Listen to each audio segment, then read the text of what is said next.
ผู้นั้นเคยสอนสั่งผู้เหมือนแสงธรรม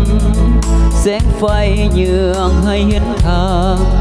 ผู้ให้ความรู้ทุกอย่างอุทิศทางจิตวิญญา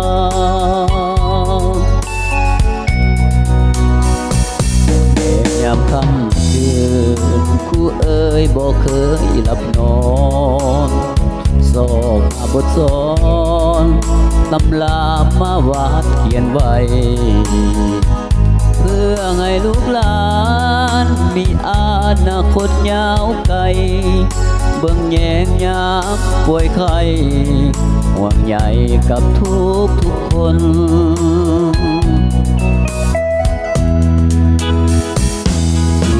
7 ตุลาข้านี้ขอน้อมกาไว้จะจดจำใส่ใจนำใจชีวิตของผู้อดีตคู่คำเพิ่นสอนให้เฮาหับหู7 ตุลาจงหูคือวันคู่ของสาลาเฮา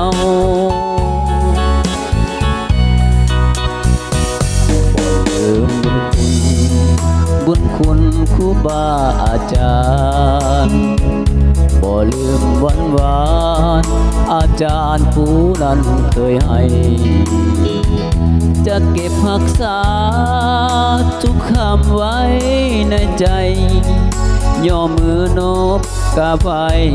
7 ตุลาวันคู่ของเรา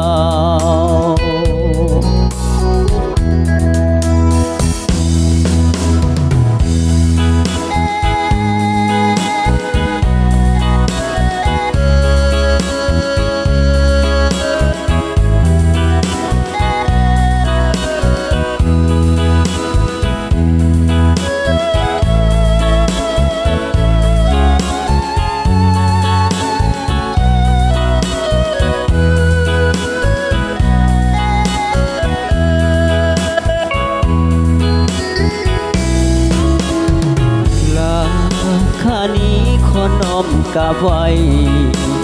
จะจดจำใส่ใจนำใจชีวิตของผู้อดีตคู่คำเพิ่นสอนให้เฮาหาผู้7 ตุลาจงหูคือวันคู่ของสาลาเฮา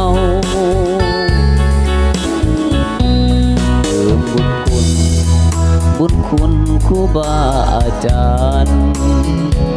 บ่ลืมวันวานอาจารย์ผู้นั้นเคยให้จะเก็บรักษาทุกคำไว้ในใจ